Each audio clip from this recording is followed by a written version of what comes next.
Bismillahirrahmanirrahim. Assalamualaikum warahmatullahi wabarakatuh. Kembali bersama saya Dr. Rado Yendra dan Rado Institute. Kita kembali akan mempertajam pemakaian penggunaan artificial intelligence untuk mengeksekusi model peluang exponentiated Z-Lin-Ley distribution. Kita akan terapkan untuk maksimum likelihood dan Bayesian MCMC. Jadi kali ini artificial intelligence kita akan hasilkan coding yang komplit untuk membandingkan dua teknik dalam mengeksekusi model, yaitu maksimum likelihood yang kita sebut dengan MLA dan Bayesian Markov Chain Monte Carlo. Codingnya kita ambil 100% dari artificial intelligence. Oke, kita sudah ambil codingnya, kita tidak ulang lagi, kita coba langsung saja ambil R yang dihasilkan oleh artificial intelligence. Kita coba buka R kita sama-sama. Nah, ini dia. Jadi dalam suatu set data yang kita peroleh dalam riset artikel, ini adalah set data. Kalau kita mau lihat datanya, kita beri nama data fact, oke? Data fact. Nah, ini data yang kita hasilkan dari yang kita ambil dari riset artikel yang murni dari artificial intelligence, lalu kita gunakan N itu adalah panjangnya data. Kita coba cek berapa banyak data kita. N ada 121 data yang kita gunakan dalam kajian kali ini. Nah, langkah pertama yang dihasilkan oleh artificial intelligence adalah menghasilkan fungsi densitas peluang. Dalam hal ini disebut dengan IZL PDF. Seperti biasa, artificial intelligence akan mempartisi menjadi A dan inner. Sehingga fungsi density yang dimaksud adalah A kali eksponen theta bla bla bla bla. Nah, ini adalah fungsi densitas dari exponentiated Z-Lin-Ley distribution. Dan ini adalah kumulatif. Kalau tadi EZL PDF, baru sekarang EZL CDF. Ini adalah kumulatif. Kita runkan saja. Densitas dan kumulatif. Oke, kita run. Kita lihat, oke, tidak ada masalah. Semuanya merah, oke. Lalu selanjutnya kita akan jalankan log likelihood. Nah, log likelihood itu dia kuncinya sum log dense. Dense itu density yang di atas tadi. Gunakan sum log. Nah, itu dia yang menunjukkan dia fungsi log likelihood, lalu ambil negatifnya, negatif log lik itu negatif log likelihood, karena optim akan sangat baik digunakan jika menggunakan negatif log likelihood. Nah, optim sebagai estimasi parameter sebagai perwakilan dari MLA, maksimum log likelihood, tekniknya, dan akan mengestimasi parameter dengan R menggunakan fasilitas optim. Ini adalah nilai awal. Ini adalah nilai awal untuk parameter alfa, parameter 1, ini nilai awal parameter 2. Lalu ini adalah hasil dari parameter. Oke, MLE ini adalah theta, ini parameter 1 atau alfa, ini parameter 2 theta. Dan ini AIC dan ini MIB IC. Coba kita run. Kita run seluruhnya untuk melihat parameternya. Kita run saja semua. Oke, kita coba lihat, kita tunggu, kita run. Seret, kita tengok hasilnya.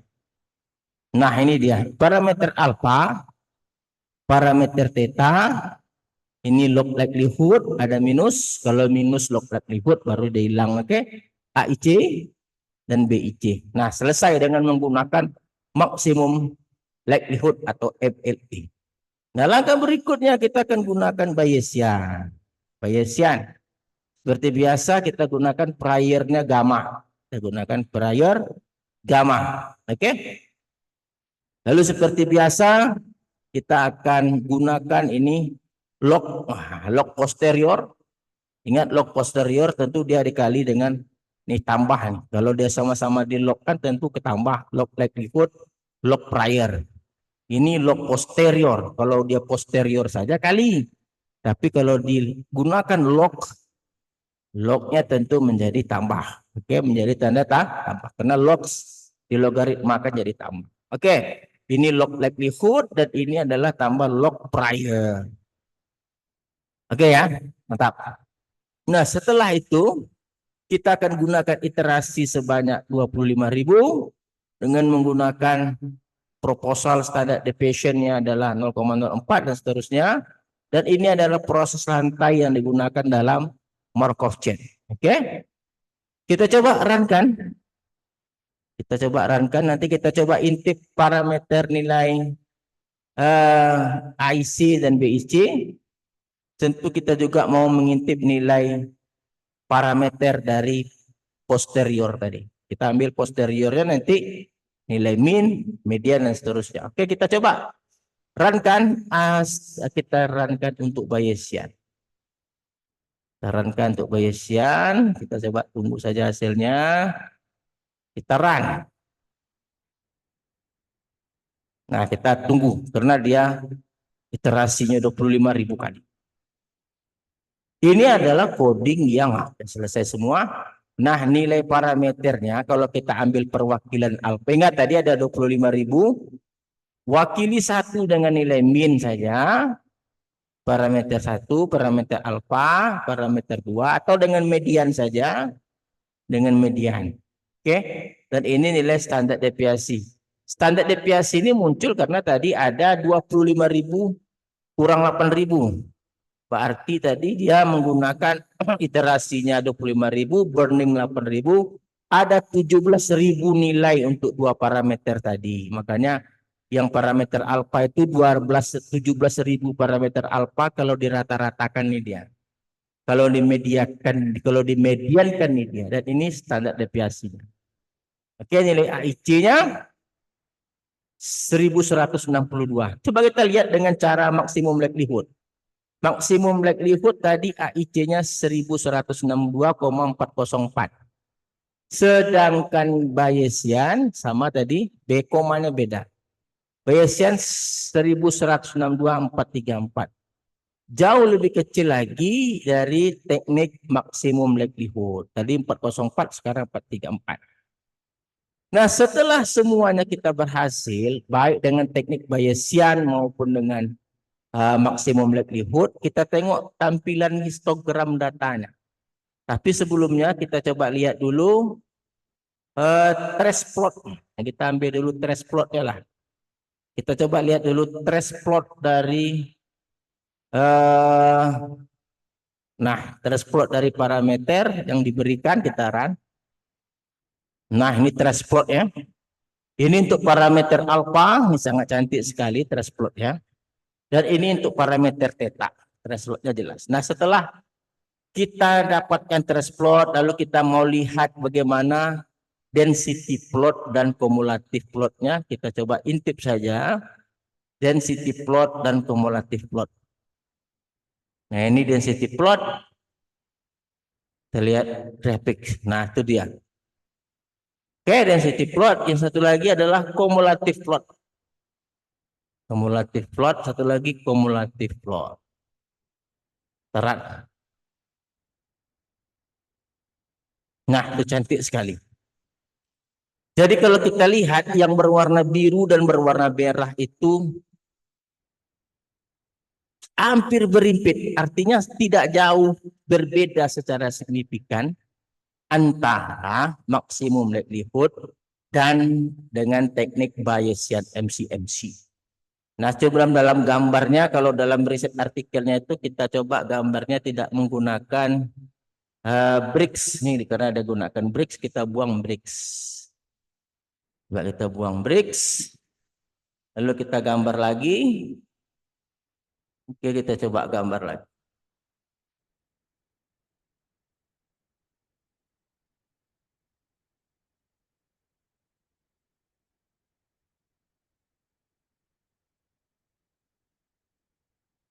Nah, itu dia. Ini gambar grafiknya. Y-limnya kita naikkan menjadi 0,0. Kita sempurnakan lagi gambarnya. Y-lim. Nah, Y-limnya kita tambah di sini. Y-lim. Dari C dari 0 sampai 0,07. Coba kita run lagi gambarnya, kita coba run lagi.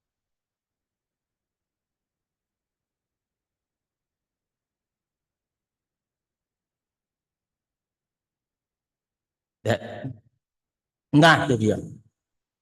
Jadi sekali lagi kita menunjukkan bahwa hasil yang diperoleh menggunakan eh, coding yang dihasilkan oleh artificial intelligence ini sangat baik sekali. Oke, kadang-kadang dia baik, kadang-kadang dia tidak baik. Oke, dalam hal ini itu dapat dipercaya hasil codingnya ini karena dapat menyerupai hasil yang sama kita peroleh dengan cara coding yang didesain oleh Rado Institute.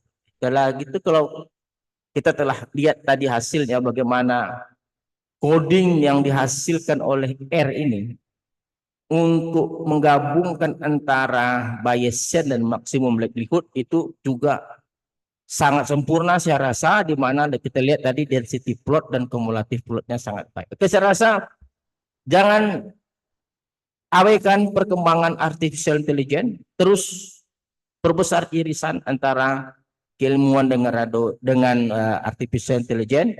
Pastikan artificial intelligence itu hanya sebagai partner yang perlu dikontrol untuk menghasilkan sesuatu yang sangat baik. Oke, saya rasa jumpa lagi pada sesi berikutnya. Assalamualaikum warahmatullahi wabarakatuh.